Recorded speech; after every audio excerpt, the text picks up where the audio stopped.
এই অন্তর্বর্তীকালীন সরকারের অনেক উপদেষ্টারা যারা কি কাজ করে আপনারা কেউ জানেন? অনেক উপদেষ্টার নাম পর্যন্ত আমরা জানি না।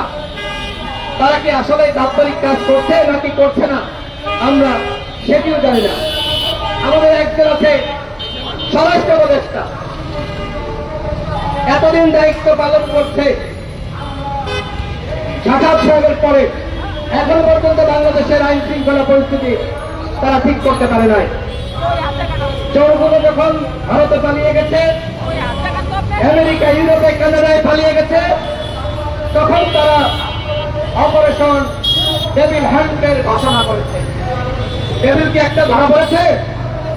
ওদের ডেভিল সাবেক ডেভিল মান্নান, ওদেরকে তো দুইজন উপদেষ্টা মিলে জামিন করিয়েছে। একজনের নাম আদিলুর রহমান সিংহ, আর একজন আমাদের প্রিয় আপা রেজওয়ানা আপা। এই দুজন মিলে জামিন করিয়েছে। এখন শোনা যাচ্ছে এই সাবেক নাকি সভাপতি হবে নতুন আওয়ামী লীগের, কে নিবেছেন আওয়ামী লীগের। আর আওয়ামী লীগ যারা করেছে ভালো মানুষ কয়জন ছিল, অথবা কিসের কিনবেন? আমরা তারপরে বলছি যারা সাধারণ ছিল, নিরীহ ছিল, যারা সরাসরি ছাত্র জনতার বুকে গুলি চালায়নি, তাদের উপর আমরা জুলুম করবো না, তাদের সাথে আমরা অন্যায় করবো না। আমরা তাদেরকে ছাড় দিব, তাদেরকে মাফ করবো, কিন্তু তখন গণহত্যার বিচার শেষ হওয়ার পরে, গণহত্যার বিচার শেষ হওয়ার আগে যতই ইমেজ হোক আর যে ইমেজ হোক, বাংলার মাটিতে আওয়ামী লীগের নামে কেউ রাজনীতি করতে পারবে না।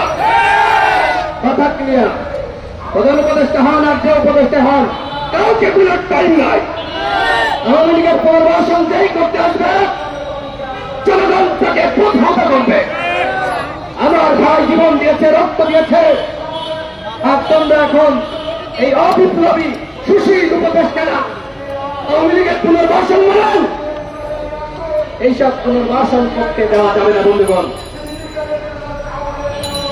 আপনারা দেখেছেন 18 সাল থেকে আমরা কিভাবে সংগ্রাম করছি। আমাদের দলের অঙ্গ সংগঠনের 11 জন শহীদ হয়েছে, অসংখ্য সহযোদ্ধা গুলিবিদ্ধ হয়েছে। এই 24 সাল পর্যন্ত কখনো শুনেছেন নিয়োগ কেলেঙ্কারি? কখনো শুনেছেন ঘুষ বাণিজ্য? কখনো চাঁদাবাজির গল্প শুনেছেন? মিডিয়ার ভাইরা চ্যালেঞ্জ করে বলছে, কেউ যদি এক টাকার চাঁদাবাজি প্রমাণ করতে পারেন, রাজনীতি ছেড়ে দিব।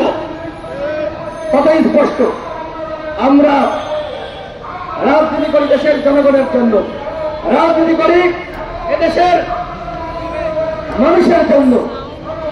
আমরা অন্যের হাত পেরে নিজেরা কোটিপতি হব সেই জন্য রাজনীতি করি না। অথচ এই যে জুলাই বিপ্লবে যারা সামনে থেকে বক্তৃত্ব দিয়েছিল, আমাদের ওই ছাত্র বন্ধুরা, আমি সারা বাংলাদেশের সকল সাধারণ ছাত্রদেরকে বলছি না, সামান্য নামধারী কিছু যাদের নাম পত্রপত্রিকায় উঠে আসতেছে, ওয়াসা কেলেঙ্কারি, বিশ্ববিদ্যালয়ের প্রভিন্সি কেলেঙ্কারি, এরকম বহু কেলেঙ্কারি, টেন্ডারবাজি, চাঁদাবাজি, হোয়াট ইজ দিস? আমরা কি এগুলো শুনতে চেয়েছিলাম নাকি শোনার জন্য আমরা প্রস্তুত ছিলাম? আমরা ছিলাম না। আমরা মনে করেছিলাম ওরা আবাবিল পাখি, ওরা নেতৃত্ব দিয়েছে, ওদেরকে দেবতার মতন শ্রদ্ধা জানাতে হবে, কিন্তু সেই জায়গাটা তারা ধরে রাখতে পারে নাই। দুঃখ হয়, আফসোস লাগে। আমি তাদেরকে বলবো, এখনো সময় আছে, এগুলো বন্ধ করেন, এগুলো বন্ধ করে জনগণের কল্যাণে কাজ করেন। করতে পারবো না। এইবার আমাদের হাতে শেষ সুযোগ, এই সুযোগ আমাদের কাজে লাগাতে হবে। গণ অধিকার পরিষদের পক্ষ থেকে আমরা বলেছি, আমরা চাই গণহত্যার বিচার, আমাদের 1 নম্বর দাবি। 2 নম্বর দাবি হল প্রয়োজনীয় রাষ্ট্র সংস্কার, প্রয়োজনীয় রাষ্ট্র সংস্কার। 3 নম্বর দাবি হল নির্বাচনী রোডম্যাপ। নির্বাচন নিয়ে টালবাহানা করলে জনগণ মানবে না। সংস্কারের 1 নম্বর উপাদান হল নির্বাচন। সেই নির্বাচনের কথা আসলেই উপদেষ্টাদের মুখ কালা হয়ে যায়, একদম ফ্যাকাশে হয়ে যায়। তারা ক্ষমতার লোভে পড়েছে, তারা মনে করছে যে ক্ষমতায় যতদিন থাকা যায় ধানাই পানাই করে, ওই ধানাই পানাই করে কিন্তু ফখরুদ্দিন মাইনুদ্দিন ক্ষমতায় থাকার চেষ্টা করেছিল।